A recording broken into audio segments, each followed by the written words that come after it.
રામ રામ ને સીતારામ। આજે આપણે પહોંચી ગયા છીએ કુંડળ ઘનશ્યામ મહારાજના દર્શન કરવા માટે। અમે પહોંચી ગયા છીએ। હવે અમે જઈશું ઘનશ્યામ મહારાજના દર્શન કરવા। હાલ લે, આ તો બે મોટા હાથી અને કોને જોવાનો ગમે? અમારો તો ટેણી સાહેબ જોવા માંડ્યા હાથી।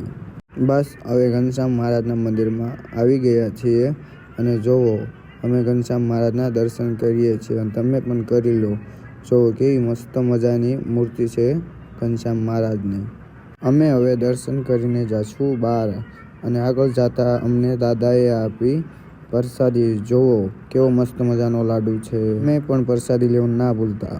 બહાર આવીને જોયું તો આ બંને જોતા હતા મસ્ત મજાની માછલી મોટી મોટી। અને હા, આ છે જોઈ લો ઘનશ્યામ મહારાજની સ્ત્રી મૂર્તિ કેવી મસ્ત છે। અને હા, આ બાજુ પણ આપણા મહાદેવની સ્ત્રી મૂર્તિ મસ્ત મજાની અને મોટી છે। હવે આપણે જઈશું જંગલના રાજાને જોવા। અહીંયા આવ્યા તો જોયું આમની તો ચાલતી હતી મીટિંગ। આ છે જંગલના રાજા।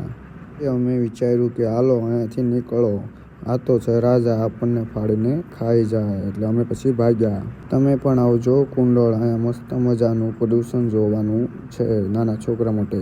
ચાલો હવે અમે જઈશું બોટાદ અમારા ઘરે। બધા મિત્રોને બાય બાય અને રાધે રાધે।